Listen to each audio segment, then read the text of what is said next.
Chapter 1260, Omniscience.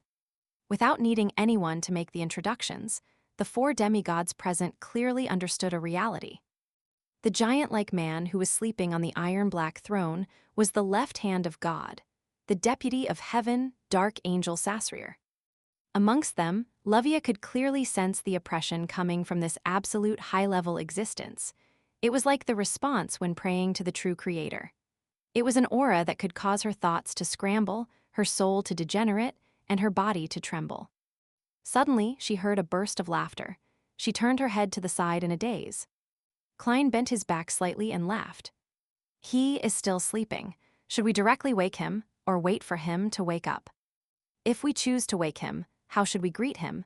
Hey, Your Highness Dark Angel, Rose Redemption Leader. These two questions sounded ridiculous and arrogant, but they had managed to shake off the influence of the environment and made Colin Iliad fall into deep thought. Just now, they had instinctively considered the first question. It was rather important, and it concerned their subsequent actions. Colin Iliad thought for a moment before saying, "Let's not wake him up for the time being. Try approaching him and search for clues and information." That's my thoughts as well. With his left hand, Klein casually snapped his fingers and walked towards the black throne. At this moment, he felt fortunate that he had already taken care of Shadow and restored his spirit to its complete state. Otherwise, he wouldn't have been able to completely restrict his virtual persona. When he was imagining how to do the greeting, he almost blurted out, "Hi, Sassy." Seeing that Jam and Sparrow had taken 2 steps forward, Lovia finally snapped out of her daze. "I'll give it a try using a grazed soul." This was a relatively safer method, which wouldn't harm the expedition team. Klein nodded. With his black staff in hand, he turned to his side with a beaming smile. A 3 to 4 meter tall phantom image appeared in front of Lovia. A pair of goat horns lined with mysterious patterns sat atop its head. Its skin was black and matte, exuding a sinister fullness. It was a devil. It was different from the devils that he had seen before. Its body was covered with signs of decay, with yellow-green pus hanging off it, as though it was mixed with the power of degeneration. As Klein casually sized up the phantom image, the devil spread its huge bat-like wings, causing the light blue flames on it to burn even more vigorously, dissipating the strong smell of sulfur. It took a step forward, slowly approaching the iron-black throne and the staircase meant for giants.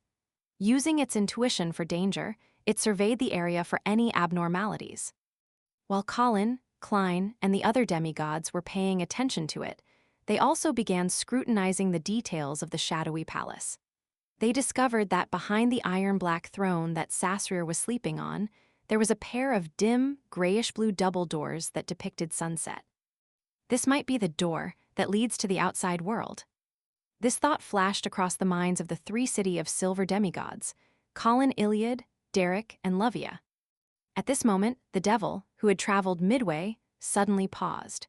It was enveloped by a cluster of silver lightning and quickly faded away after being blasted to pieces amid crackling sounds. A pillar of light with swirling holy flames smote out of thin air, completely purifying the soul that belonged to the devil. Lovia didn't feel any pain from losing her grazed target. She only frowned slightly and couldn't think of a better way to probe the way.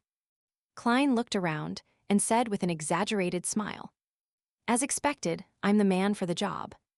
As he spoke, he slowly walked forward. As he took out a box of matches from his pocket, he lit them one by one and casually threw them around. "I've always been a little timid." After throwing half a box of matches, Klein turned around and explained with a smile. And even Derek Berg wasn't convinced by this sentence.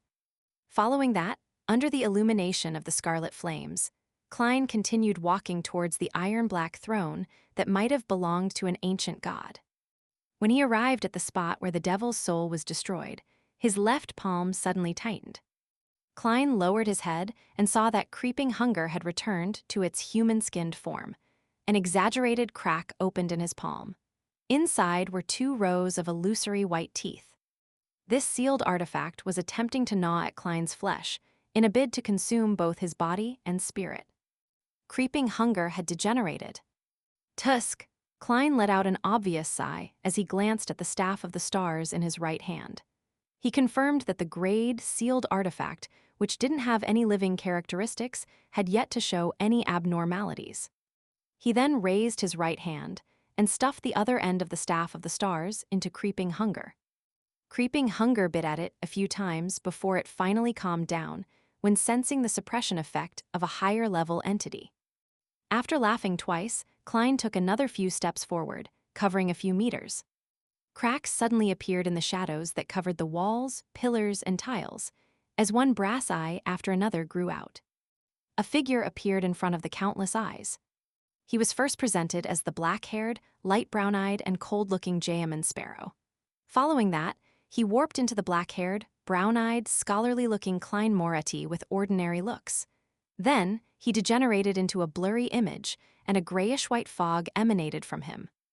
At this moment, these figures that seemed to expose all of Klein's secrets came to a halt. Boom! He exploded, transforming into countless illusory fragments that fell to the ground and disappeared. Klein raised his brows and tusked with a laugh. The omniscient power of the reader pathway. Just as he finished speaking, the brass-colored eyes, which grew out from the surrounding shadows and the ground, trembled. They emitted an ethereal voice that seemed to come from ancient times. The aura of Sephira Castle. Sephira Castle. Colin Iliad seemed to recall something and came to a certain realization. It's only possible to get a response or approach Sasrir with a Sephira. That's why, despite the Hanged Man clearly having Lavia, a demigod believer from the City of Silver, he still forced me into the palace to meet the Dark Angel. It wasn't easy for Klein to control his virtual personality's instinct to speak. Before he could consider what to say, the brass eyes hidden in the shadows emitted another voice. Your fate has intersected Ammonizes, Leodero, Adam, Ammon, Heribergen, Aucuses, Medici, Ouroboros, as well as him. With regards to the true names that the brass eyes had mentioned, Colin Iliad, Derek, and Lavia were no strangers to the names. They knew that the first was the Evernight goddess, followed by 7 of the 8 kings of angels. Furthermore, there was no lack of sequence 0 true deities in the present day. This left them somewhat stunned. They couldn't believe that Jayaman Sparrow would have crossed fates with so many high-level existences who exceeded sequence 1. Together with the sleeping dark angel before him, Mr. World and the 8 kings of angels had already crossed paths. How impressive. Derek marveled from the bottom of his heart. Klein was in no mood to quip about his divine interpersonal skills. With an obvious smile, he asked, him. Klein believed that him referred to the true creator. After all, he still had his corruptive influences left in his body. The brass eyes on the shadowy curtain fell silent for a few seconds before saying with an ethereal voice, he is another me. The true creator was really another side of the ancient sun god, the side that was born from the god's corpse. It's a side filled with hatred and viciousness, one that controls degeneration. Klein gradually drew an equal sign between the black and gloomy infant sitting in the cavity of the ancient sun god's chest and the true creator. He had also gained initial confirmation that he was talking to the psyche left by the dark angel Sasrir. He thought about it and couldn't help but smile. Why did you form Rose Redemption to assassinate the ancient sun god? The information that the question revealed was something that Colin Iliad and Lavia already had an inkling and some speculations of. However, after hearing Jayaman Sparrow say it with their own ears, they still felt pangs of depression and confusion. The curtain that covered the walls, stone pillars, and floor tiles trembled, but the sleeping dark angel remained motionless. Those brass eyes stared at him and said, Sun God is just my original honorific name. You should now address me as the Lord who created everything, the omnipotent and omniscient God, or God Almighty. I can tell that you've been leaning in that direction all this time. Finally, Klein laughed out loud. Then he felt a lingering fear. This was because he was mocking heaven's deputy, the left hand of God, a king among kings of angels, as well as his true form. To not anger the other party, he quickly repeated the question. So, why did you betray yourself and form Rose Redemption with the Evernight goddess to assassinate yourself? The brass eyes fell into silence once again. The curtain-like shadows that blanketed various areas swayed gently without stopping. After a few seconds, the ethereal voice slowly said, "The primordial one had awoken in my body." Upon hearing this answer, Klein's pupils dilated. For some reason, he felt his hair stand on end as his back turned cold. It was very close to his guess, but it was even more terrifying. At this moment, the shadows around him thickened. It became more and more sinister and gloomy, as if it was giving birth to some terrifying, unknown, redoubtable danger.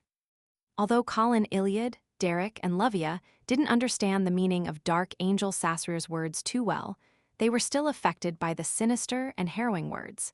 It left them shuddering in fear as they trembled. "The primordial one had awoken in my body." These words echoed in the air for a long time,